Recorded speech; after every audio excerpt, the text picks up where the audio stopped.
मो my name is Trilochan तराई। किछि दिन तले आमे कुजंग पब्लिक मीटिंग तांको देखिलु बापी सर्कल भाई जने बड़ भाई से कहले जे आपण माने शंख चिन्ह रे भोट दियंतु मु आपण मानकर दायित्व नेबी।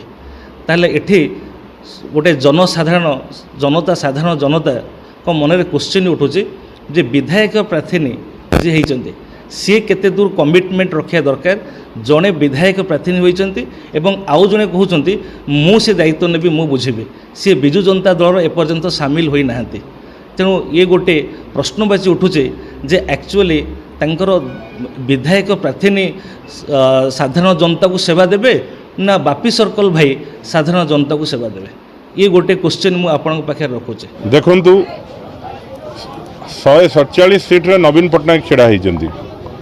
नवीन पटनायक जहाँ को टिकट देइचंती से नवीन पटनायक रो प्रतिनिधि एवं जो दायित्व नवीन पटनायक देइचंती बिजु श्रमिक सामुख्यर तो आम समस्तंकर दायित्व होउची जे जोठी जी छिड़ा होइचंती शंख चिन्ह रे सेमान को आमे जितिया पई व्यवस्था करिबा।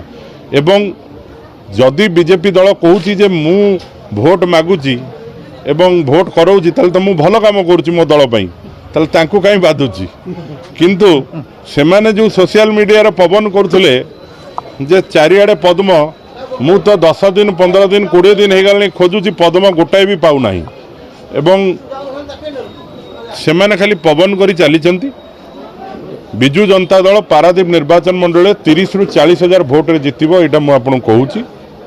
एवं जगतसिंहपुर जिला एवं केन्द्रापड़ा जिले में प्रत्येक सीट रे बिजु जनता दल जितिया पई जाउची सी एमपी हो कि एमएलए हो। पद्म लुणी पानी रे फुटे नहीं आ पद्म को खोजिले भी मिलू नहीं।